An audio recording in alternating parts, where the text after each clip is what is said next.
नमस्कार मंडळी, cooking with आदी या यूट्यूब चॅनलमध्ये मी आदित्य तुमच्या सगळ्यांचं पुन्हा एकदा मनापासून स्वागत करतो। आज आपला उपवास सप्ताहातील तिसरा दिवस। तर आज आपण बघणार आहोत वरीच्या तांदळाचा भात। आता हा वरीच्या तांदळाचा भात काही वेळेला चिकट होतो किंवा त्याचा गोळा होतो, पण हाच भात फडफडीत कसा करायचा किंवा चिकट अजिबात न होता हा भात कसा करायचा त्याची रेसिपी आपण बघूया। चला तर काही मग किचनमध्ये जाऊया। तर इथे आपण 1 वाटी वरीचा तांदूळ घेतलेला आहे, 5 चमचे साधारण तेल घेतलेलं आहे, त्याच्यानंतर 1.5 वाटी साधारण आपण पाणी घेतलेलं आहे, त्याच्यानंतर अर्धा लिंबू आणि मीठ। चला तर आपण रेसिपीला सुरुवात करूया।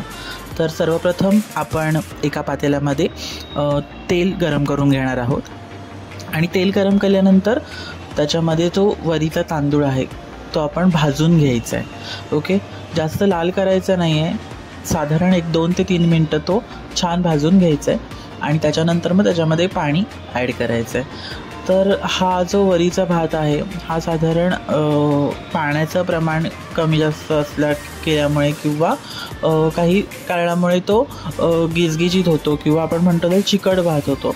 तर ह्या पद्धतीने तुम्ही नक्की करून बघा, अजिबात भात चिकट होणार नाही। तर आपण साधारण 1 वाटी इथे वरीचा तांदूळ घेतलेला आहे आणि तो व्यवस्थित भाजून घेतोय।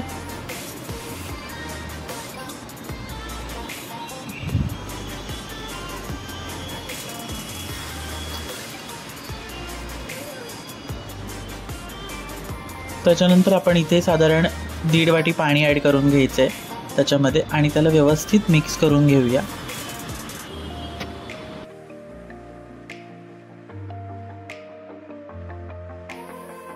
त्याच्यानंतर आपण त्याच्यामध्ये चवीनुसार मीठ टाकणार आहोत आणि साधारण 2 ते 3 चमचे आपण त्याच्यामध्ये लिंबाचा रस टाकायचा आहे, ॲड करायचा आहे। लिंबाच्या रसामुळे खूप छान फ्लेवर येतो आणि भात सुंदर लागतो। हा भात दाण्याच्या आमटीबरोबर उत्तम लागतो। अशा पद्धतीने ही रेसिपी नक्की करून बघा। पुन्हा आपण भेटूयाच उद्याच्या भागात। तोपर्यंत आपलं नेहमीच चमचमीत खा आणि तंदुरुस्त राहा।